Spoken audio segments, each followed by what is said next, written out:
We're Finally, drinking beer. it's been a Yeah, while. it has been a while. It's been a minute. We have been busy with life and all kinds of stuff, Hmm. and apparently Locke is in Europe, and I didn't know I didn't know he was going to Europe. So, but that's okay. Let's drink some beer. So, and then we'll talk about crap. So the Cool. beer today, this was selected by myself and myself and Alan. It is Storm Unholy Hazy IPA. It is Amarillo and Citra. So, which are the hops that were used in said beer? Right. What do we know about this beer? Anything, or we just know We that know it was nothing. made?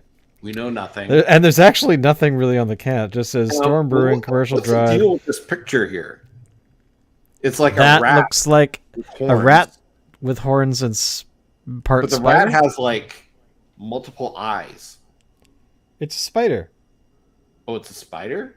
No, it I looks don't like a know. rat. Well, it is a rat, but it has spider eyes. That's weird. That is I weird. would say I'm gonna that's open- unholy. It is unholy because that. Actually, it could be like a jackalope or something weird like that, or whatever they call it. Okay, so this is a hazy IPA. My camera doesn't like it, but there you go. Go Riders! And oh my God, come on! Don't take away the beer. Just leave the beer. Leave the beer. There. Oh my God, the closer. Wow. There. Anyway, it's a nice color. It has a very nice aromatic. Oh, it smells good too. The head is like, holy Moses. Look at that. Oh wow, that's sweet.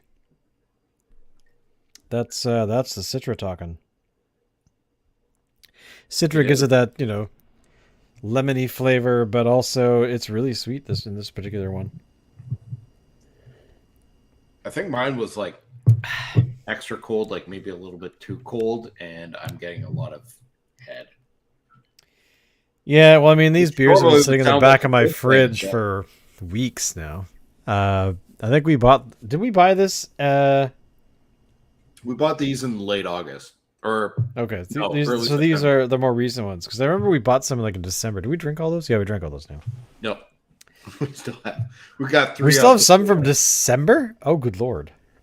Wow. So anyway, yeah. So I fully recommend Storm. I mean, we've had Storm Brewing stuff before, I believe. If I am, could be I wrong. think I'm pretty sure so. we have. But actually, wait a minute. I can go to the spreadsheet. Hang on, let me look at the spreadsheet. So But, I mean, it tastes like a hazy IPA. While Shane is looking up to see if we've had anything from Storm before, I'm almost positive that we have.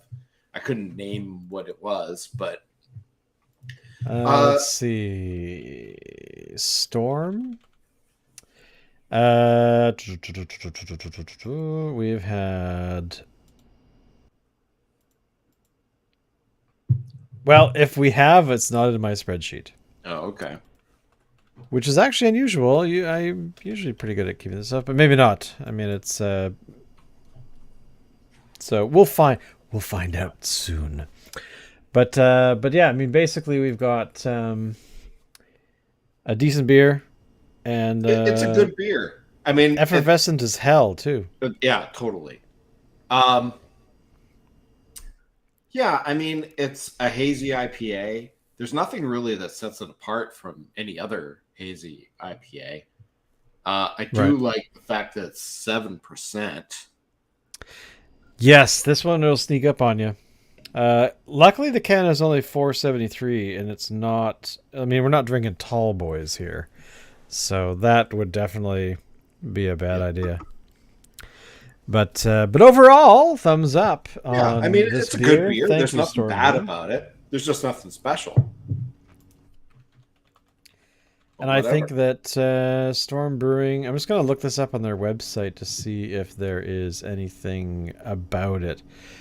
But I know that I've been to their website before, and Same. they have very little information about the beers that they have. Yeah, actually, yeah. Even more so, I can't click on anything. Product? Nope. We currently offer a growler, like they basically want you to go to their tasting room. If I remember correctly, they were on the news not too long ago, asking people to come and hang out with them at their things. So yeah, they haven't updated their website in a while. So unfortunately, there's not a whole lot of information about this particular beer and how it was made. But so oh wait, I got a message from somebody. Maybe it's Locke. In wherever Nope, he is. it's not Locke. Cute. It is from friend of the show, from Ben, asking me if I'm awake. I am now. Actually, today. So last night I went to a neighbor's house, or neighbor's a loft, a couple doors down, and they were offering up lasagna. So I went to go and have some. But unfortunately, it's kind of hit or miss on whether or not I react to tomato sauce, because if you have tomato sauce that's commercially made, I tend to avoid them because my stomach starts to freak out and I get gassy and it becomes quite painful. So I went to my doctor years ago and said this was the case, and they said, well, it's probably because you're allergic to the acid that accumulates when you cook tomatoes. And I said, oh, they give off an acid? He's like, yeah. It was, I forgot what it was called. It was called something. And so when I have commercially prepared stuff, I tend to get ill. So Allison, as well as a friend of the show, Julian, they both knew that I had this problem. So when they've prepared things that have a lot of tomato paste or tomato sauces in it, they generally will roast the tomatoes and make their own sauce. So very boring story. Sorry. But my whole point of this is that I reacted badly and I was up really late with an aching stomach. Mm-hmm. And so I slept until about 2 o'clock today, because I just was not feeling well at all. And it's not the fault of my friends. I don't think they know of that, but it was still delicious and still wonderful. Yeah. But yeah. So there you go, boys and girls. And I suspect my phone just went off again, and I suspect it is Julian. Our votes were drowned in a sea of orange, but the socialists may yet be overthrown. So, of course, today is all about the election. So, did you vote? For those watching who maybe don't live in British Columbia, there is an election here. Yeah. Whatever. Yeah, and so tomorrow the beat will go on. So, Mers, by the way, in the chat there, this particular beer is, if you missed it, it is Storm Unholy Hazy IPA. It is a beer from Storm Brewing here in Vancouver, and it is tasty. It's a strong beer, and it's. Are you getting like the sweetness, or is that just me? You better drink some more to find out. It's not any more sweet than any other hazy IPA that's out there. I don't know. It's good. It's very good. I highly recommend. About it. It's a decent beer. I mean, a 7. You can never go wrong with a 7%. But I will say one thing about it is that it's getting into the territory of Fat Tug a little bit, just a little.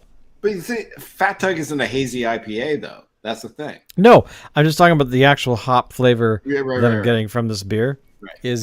It's going in that direction. It's not there. It's just going in that direction. I mean, the thing with hazy IPAs is you had one hazy IPA, you've had them all. Pretty much. True. That is true. I mean, but at the end of the day, hazy IPAs are. To me, they're a newer style from in the last decade, but I don't know. I don't remember ever finding or drinking or even thinking about hazy anything in 2005. See, the problem I have with the whole hazy IPA thing is that IPAs were actually created as a beer style, not because they wanted to create a new beer style, but because they needed to find a way to get beer that was brewed in England to make it the sailing to their troops in India. Really? Because when they were brewing their ales in England, the traditional way, when they shipped them on their whatever ships Boats, they had back then, trains, boats, and send camels, them to India, horses. which, I mean, I think it took like a few months for that Mm. trip. By the time they got there, the beer had spoiled. It was undrinkable. So what they did is they actually, in order to survive the trip, they started adding more hops into the brew, and so it takes longer to ferment as it's going on the voyage. And by the time it gets to India, it's still drinkable. And that's where the whole IPA thing came from. Exactly. So it's a beer style that's born out of necessity, and the hazy IPA isn't. You actually, you know what's really funny is we've had a very good history lesson in the style of beer. But what you said there about the whole necessity thing, that is so accurate with our entire species, is that instead of going, we should solve world hunger. Yeah, we should totally do that. No, you don't do that. You're just like, that's too big. But those boys in India, they need beer. So we better make sure that our beer gets there.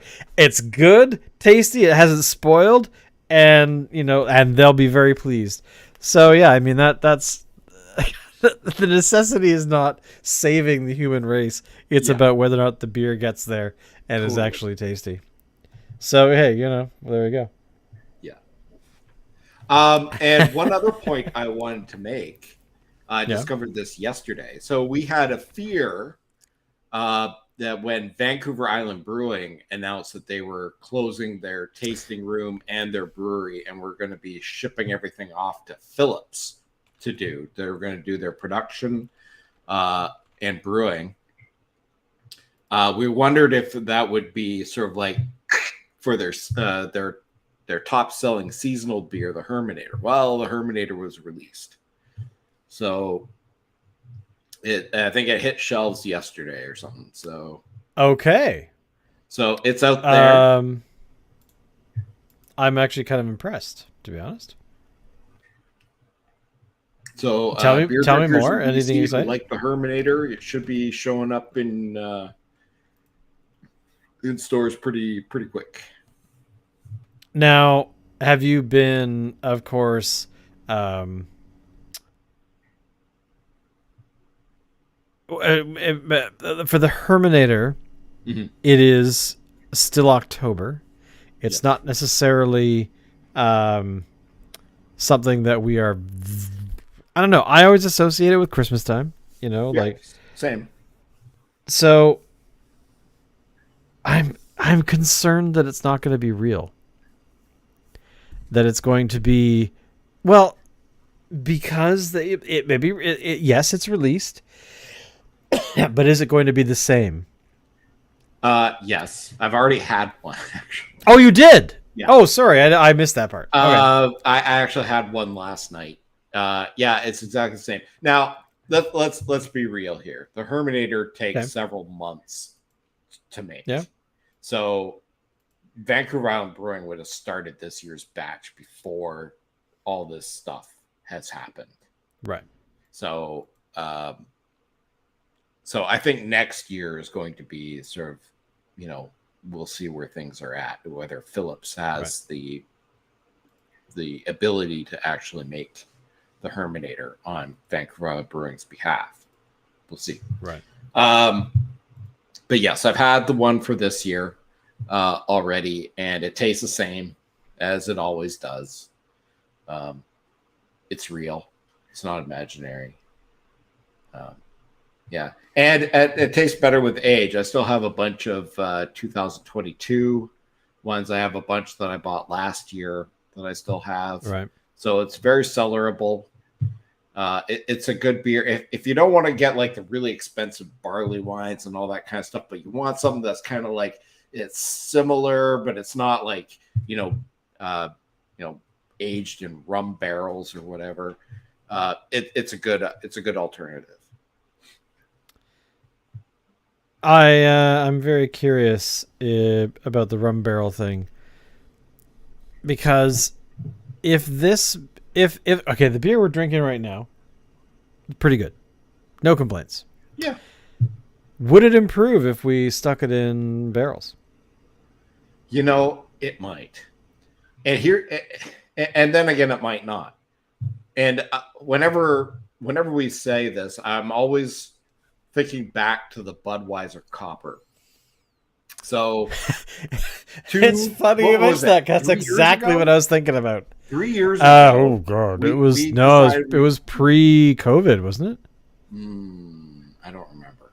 Well, actually, wait a minute. I still have the spreadsheet open. Okay, hang on. So anyway, Budweiser put out this beer.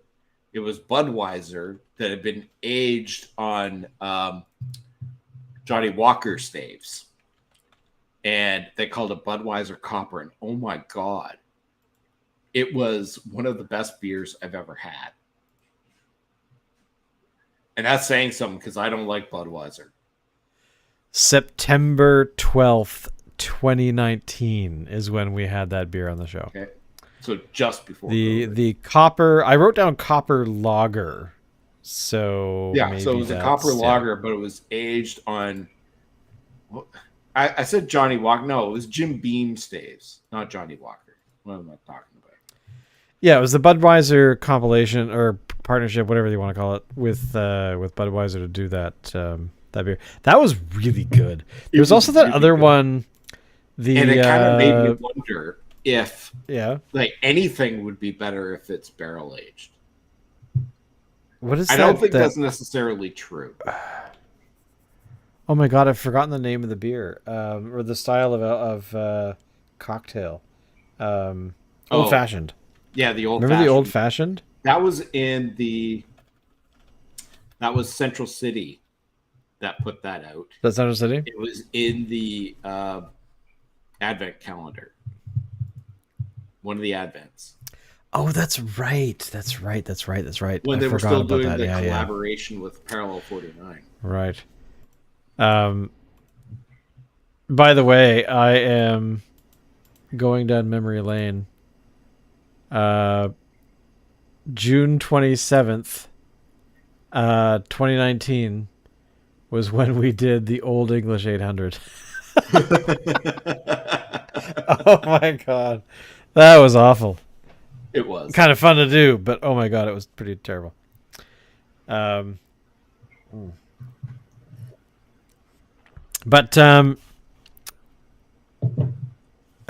speaking of holiday beer, is there one coming this year? I don't think there is. I've looked. I doubt it. I could see Phillips putting out the Space Case again. But that's not an advent calendar in the strictest sense. It's just a 12-pack of different beers. Yeah, somebody actually recommended buying a bunch of the. Where's it? When was this published? Space Case Advent, Phillips Brewing. Buy them in the bomber bottles instead, like the large ones. I'm actually looking to see if they have anything on their website. Nope, not at all. That's too bad. Anyway, I was just being nostalgic, I guess, because apparently the Advent craze is dead and buried. It's dead. Having said that, the Space Case never usually gets announced until sometime in end of November.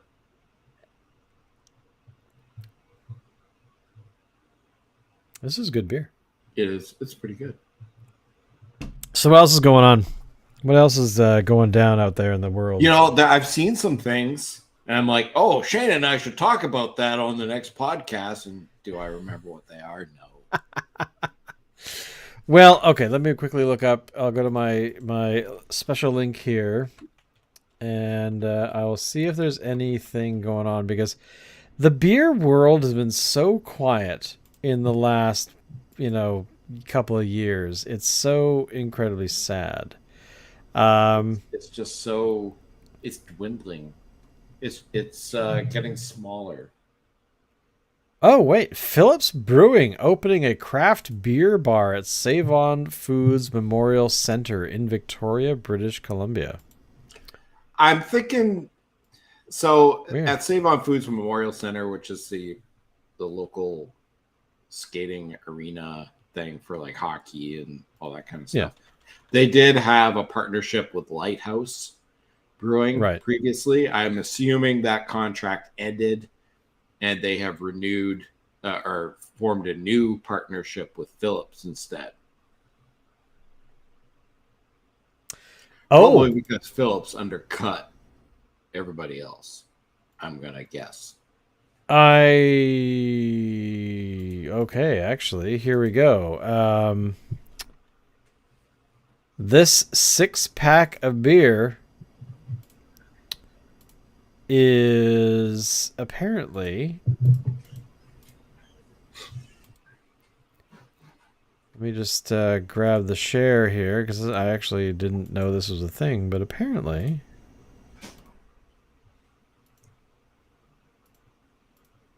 this 6-pack of beer costs $120. What? In California, a beverage released its first beer in 2020, charging $90 for a 6-pack. What? Sorry, what brewery is it? Excuse me. Henneby in California. One bottle. Wow. What? What is going on? Okay. Well, this is not really that important, but would you pay $120 for a beer? No. For a 6-pack of beer? No. No. It's not. It's not that important. No. I agree. It says it's worth every penny. I don't know. I'll have to look into that. But more importantly, the BC Beer Awards. Here are the best beers, because these just dropped the other day. Judges evaluated 1,000 entries. Yada yada yada. 140 breweries. Give us the list. So here's the winners of the BC Beer Awards. International Lager, Nelson Brewing Company, Loki Lager. I don't think we've had that one. No. I'm Coast actually Mountain kind of Brewing? shocked. I've had Nelson Brewing stuff before, and I thought it was extremely pedestrian. Really? Like all of their stuff. And so I'm kind of surprised by that. I might have to give that one a try. Gladstone, Strange Fellows, Twin City, Souk Brewing Lager, or Brewing Company Brewing Lager, blah, Czech Dark Lager. Oh, interesting. 33 Acres of Darkness. I guess I'm not. I mean, yeah, Dominion. Faculty is interesting.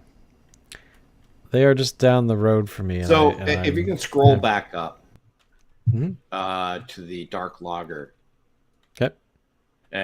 In third place is Vancouver Island Brewing's Dominion Dark Lager. I think that's. I haven't tried Dominion, but I think that's basically their Herman's Dark Lager. They just renamed it. So, sorry, they renamed Dominion to what? Yeah, so it was Herman's back in the day. They, under rebranding, they renamed a lot of their beers, and I think this one is Dominion Dark Lager. But Herman's was always highly well regarded in craft beer circles, so that doesn't surprise me at all. And incidentally, the Hermanator, which is what we were talking about before, is based off of the Dominion Dark Lager. Have we had Mile Zero? I don't think we have. No. Oh, and Herminator won the best strong ale and lager. Of course it would. Yeah. We've had the one from Fieldhouse. Hoppy UK. Yellow Dog. Beva Brewing. Oh, I don't think we've had them. Begbie, Longwood, yeah. Mountain View, yeah. Backcountry, etc. Fruit beer, specialty fruit beer. What's the difference between a fruit beer and a specialty fruit beer? Seriously, isn't this fruit beer a specialty?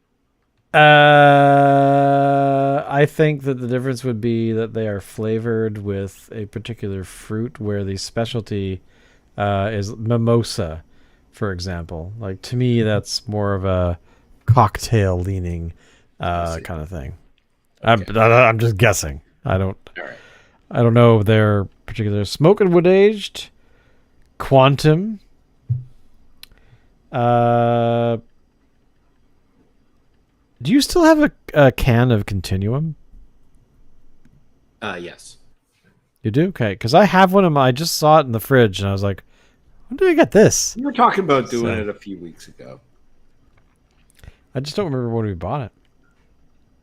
So specialty IPAs. Hey, here we go. That's what I'm looking for. Hazy IPA, Superflux, Colorer and Shapiest. I don't think we've had that one. I actually have never seen color and shape is what I'm familiar with. Shape but is this a special so one? obviously this is sort of like a play on color and shape. This is colorer and shapiest. We'll have to try that one out. I think that's not a bad plan. But I don't. I've been looking. We've had before. We had that on the show. Sorry, I'm just going to go back a moment here because I was looking for Storm. Did Storm? No, Storm didn't win anything. Oh, okay. That's unfortunate. Fruit, specialty fruits, spice, herb, and vegetable beer. Now that's Spruce Tip Swedish Gymnast from Twin City. I think we should try that one just because it sounds so odd. Go back up a little bit to the down to the specialty experimental beer. Ucluelet Sugar Shack. Ucluelet Brewing Company Sugar Shack Canadian Maple Lager. Oh my god, that sounds delicious. I am gonna Google this. I've never seen it, but if it's available at all, I want to get it. Released earlier this year in February.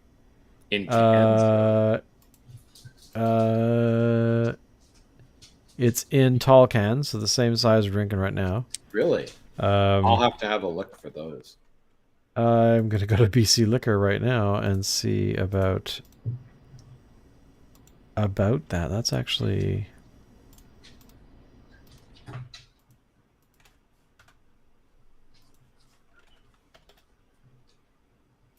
Oh, they don't have any? Of all things, I would have expected them to have some Ucluelet stuff. Oh well. So we'll have to look around for that at private liquor stores, see if we can actually get it. Or we may just have to drive all the way to Ucluelet to go get some. Maybe. Strange Fellows, nevertheless. North American. Porter and Stout, Four Winds, Dog Mountain. Bellhop Porter, which I think I've had from Abandoned. It's familiar. Boombox, Juicy F, yeah, we're talking about that. No did I blow right by barrel aged? Is there any barrel aged in here? No. Or maybe it's barley wine, like no? Belgian ale maybe? Nope, I don't see any at all, unless I'm completely just blind. Oh man, we've had a lot of beer. That's a pretty good selection of brews there. Well, it is also the Canada Beer Cup just happened, and they had their release just the other day. So here we are. The Canadian Beer Cup announces the best beers in Canada for 2024. And the best beers in Canada. Here we are. Best of show. Cork, Strangest Charm, Pile of Bones? Really? Interesting. I do. You know, when you went to Saskatchewan and brought back a whole bunch of beers, I brought back some Pile of Bones. they were all so good. I mean, we had nothing bad one from of them. was a winner. I would expect to see Saskatchewan quite highly ranked here. The Squatch Yeti, Quail Brewing, Malt Forward Beer, Spruce Tip Beer, Category 12, really? Interesting. Well earned, by the way. Category 12, if you've never had it, I highly recommend. Which one? Oh, look, not available beers, less than 1% alcohol by volume. Low ABV, American lagers, Lug Light from Bose All Natural Brewing. I've never heard of that brewery before. You know, I gotta say, it's actually kind of nice to see breweries that I've never heard of, because I have, in the last while, I've actually been somewhat concerned about all these breweries we keep hearing about that are closing or are, like, Vancouver Island is probably the best example, where, you know, their rent went up and they just decided it was going to be too expensive, so they decided to partner with Phillips and basically moved in as a tenant to be like, yeah, can we borrow some of your tanks once in a while and we'll make some beer? Yeah. But I think Vancouver Island Brewing was a victim, not a victim. You know, they came on, they're the first ones on the scene in BC. They opened in 1984. So, I mean, to say that craft brewing is a fad, I mean, it's been 40 years. Something that lasts 40 years isn't a fad. But I think, you know, for a long time, they were the only game in town, or you know, there wasn't a lot of game in town.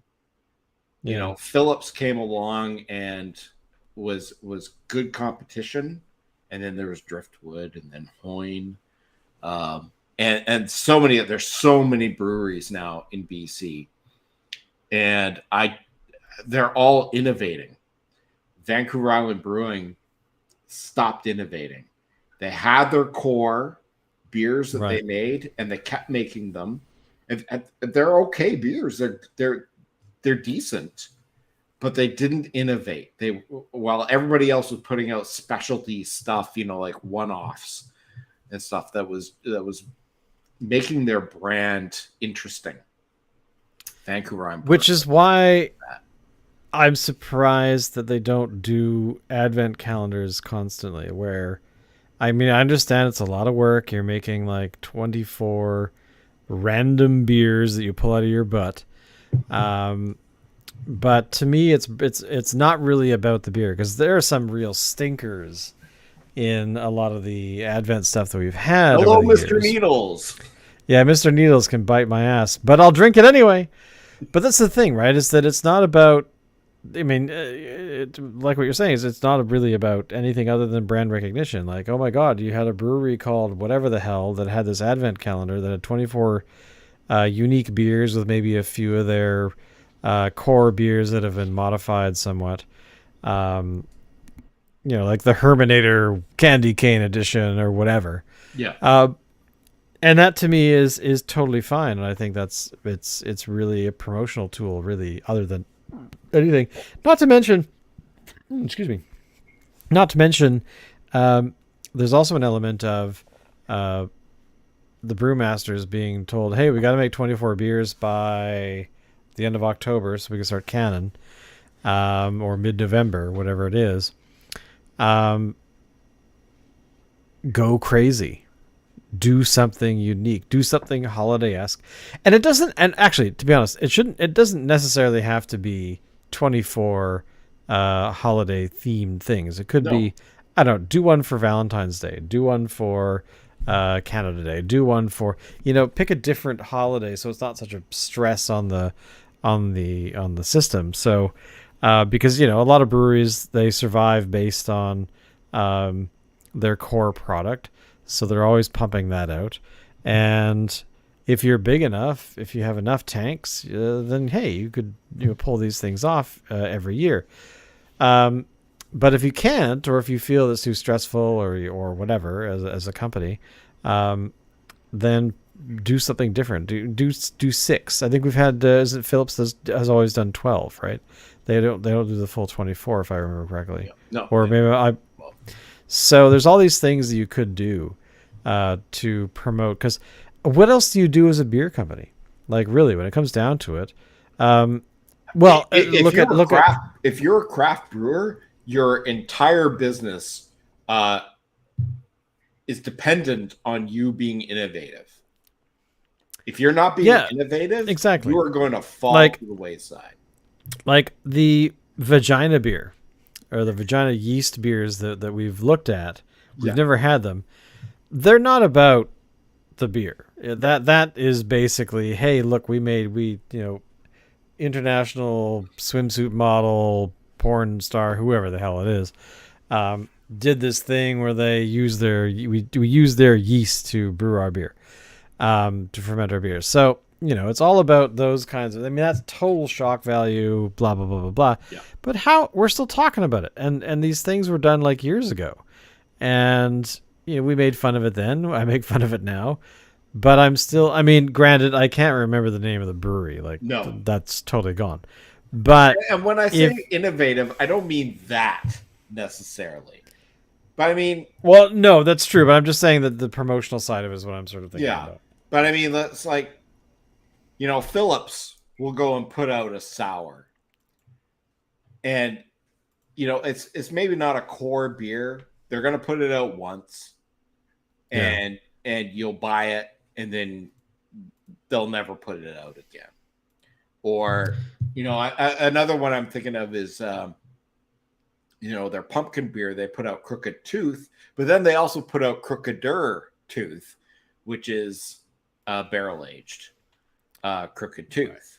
And Crookeder Tooth is amazing. And actually, they haven't put it out the last 2 years. What? I have to share this with you right now. My sister just sent this to me. Okay. Breaking news.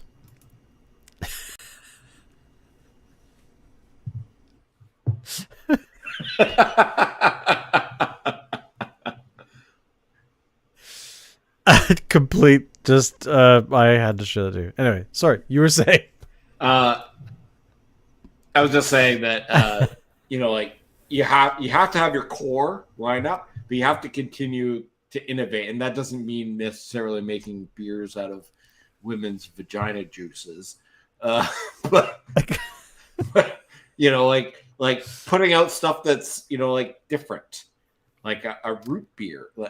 Actually, I think Vancouver Island Brewing did in Beer Fest one year put out an alcoholized root beer, and it was very popular. I missed out on it.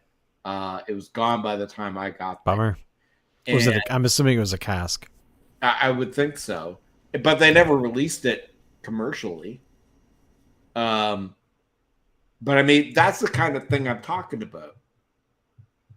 Well, exactly. Like the as much as we crap on Bomber Brewing and whatnot over the years, the story of how it actually started was actually very cool. Where a bunch of dudes played hockey together, and one of them just decided to brew beer at home, and he would bring his, what he made, and he'd share it with his friends, after their hockey games. And to me, that's really cool. And then sadly, they got bought out by whoever, Mark James or whatever. And that completely went away. They rebranded the thing. They just treated it like any other product, which is really unfortunate. And this is why I crap on it, because it's like it was a bunch of friends that got together to start a brewery, and they found the funding to do it. And it was, as far as I could tell from outside looking in, it was going pretty good. But then, everything else it changed, and it just, I don't know, just became another product being made that made no sense. Because I I remember buying some Bomber last year sometime. The stuff that I was their ESB, which is my favorite, and you could tell they changed the recipe. Like it was not what I remember having before. So, and I think was it Vancouver Island did that as well. They changed the recipe at some point. Well, and, they rebranded a lot of their core lineup, yeah. and in doing that, changed some recipes. Yeah, But I think it was Piper's Pale Ale. That Okay, so really- Piper's was one that they didn't supposedly change the recipe. No, they totally did. It was But- gross. When we had it, and we hadn't had it in a long, long time. Piper's Pale Ale used to be our go-to back in the day, Yeah. like in the 90s. And then we didn't have it for a long time. And then we had it, when we started doing this channel. And we were like, no, this tastes like ass. Yeah, and this is what I mean. Like it was obviously at least from my palate. It was obviously changed. I think it was just that our sensibilities about beer has changed. We Actually, changed. okay. We Okay. changed, Okay. not All right. beer. I get where you're laying down then. Okay. But yeah, it We definitely got spoiled by Fat Tug. I know, and I still am a fan, and I really wish that that we had some Fat Dog right now. I'm out. I'm out of Fat Tug. So I'm on a bit of a health kick. I'm actually cutting down on how much beer you consume? tracking my macros and all that kind of stuff. Started going to the gym. Cool. Yeah. I have not. I've been doing yoga lately, which has been kind of nice. Really? But, Cool.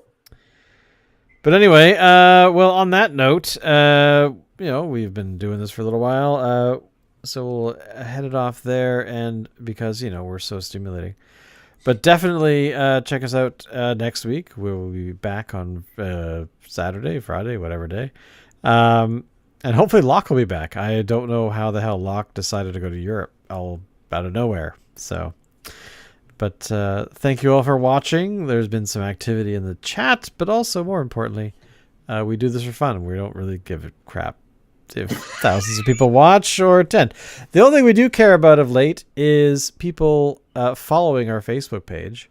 We need to break 100. I haven't looked actually in a while. No. And but we can't stream there anymore because screw us apparently for not having 100 people following our page. I don't think it's all that crucial. In fact, No, I don't know I what would it agree. is, but when we stopped streaming on Facebook, our viewership on YouTube went. Yes, exactly. So maybe we could just forget Facebook I think altogether we and should just forget do it about here. Facebook sucks. Yeah, Facebook and but actually, I've had 2 weeks of dealing with Facebook on the professional side, and oh my god, half their stuff is broken. I swear. Yeah. But anyway, on that note, thank you all for watching, and we'll see you guys next time. You're amazing. Bye.